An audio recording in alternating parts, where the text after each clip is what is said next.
Salut à tous, c'est Enzo et vous, installez-vous bien et bienvenue dans ce nouvel épisode de l'Exposé. Après Brut, l'Exposé s'intéresse aujourd'hui au média français Konbini.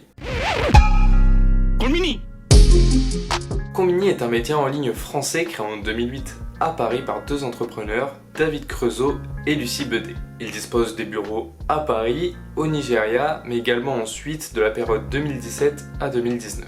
Le nom du site est une référence au magasin de proximité japonais ouvert 24 heures sur 24. L'entreprise se finance principalement par différentes méthodes dérivées du public rédactionnel, comme le marketing du contenu ou le native advertising. Ouais, ça fait plus ricain et c'est beaucoup plus stylé. Certains contenus publiés par Konbini sont coproduits en partie avec de grandes marques, que ce soit comme Netflix ou encore Coca-Cola, en passant même par L'Oréal. Donc Konbini est un média de pop culture qui traite au départ de la musique, de l'actualité people et de la mode. Mais finalement, la question qu'on se pose, c'est depuis quand Konbini traite-t-il l'information? À l'occasion de la campagne présidentielle organisée en 2017, plusieurs personnalités politiques se sont prêtées au jeu des interviews Konbini. Konbini lance par exemple Speech, une interview concernant la politique et les sujets d'actualité. Si un personnage de fiction ou historique pouvait être président ou présidente, tu choisirais qui? Et en ce qui concerne cette élection présidentielle de 2017, tous les partis se prêtent au jeu. On a pu voir Benoît Hamon lors de l'interview Fast and Curious où l'objectif est de répondre par une des réponses proposées. On a également pu voir Emmanuel Macron lors d'une interview hashtag dans laquelle il s'agit de répondre de manière concrète, courte, à un mot dièse politique qui est sur Twitter.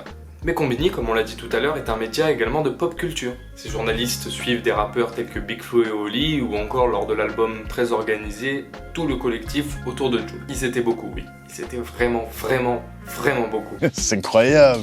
Oui, mon gâté. La chaîne invente également un format nommé Lexique de la Street où chaque rappeur peut s'asseoir sur le fauteuil et expliquer les mots de sa région ou bien de son quartier.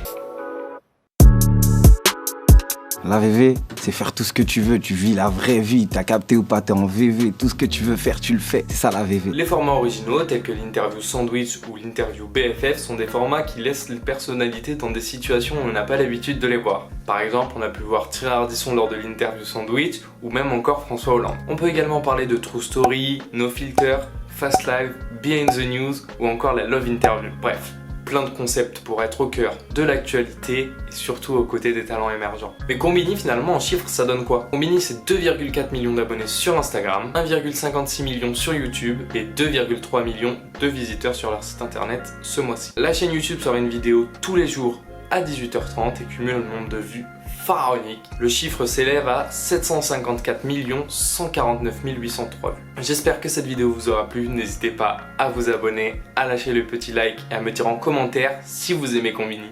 Nous on se dit à la prochaine pour un nouvel épisode de l'Exposé. Ciao ciao!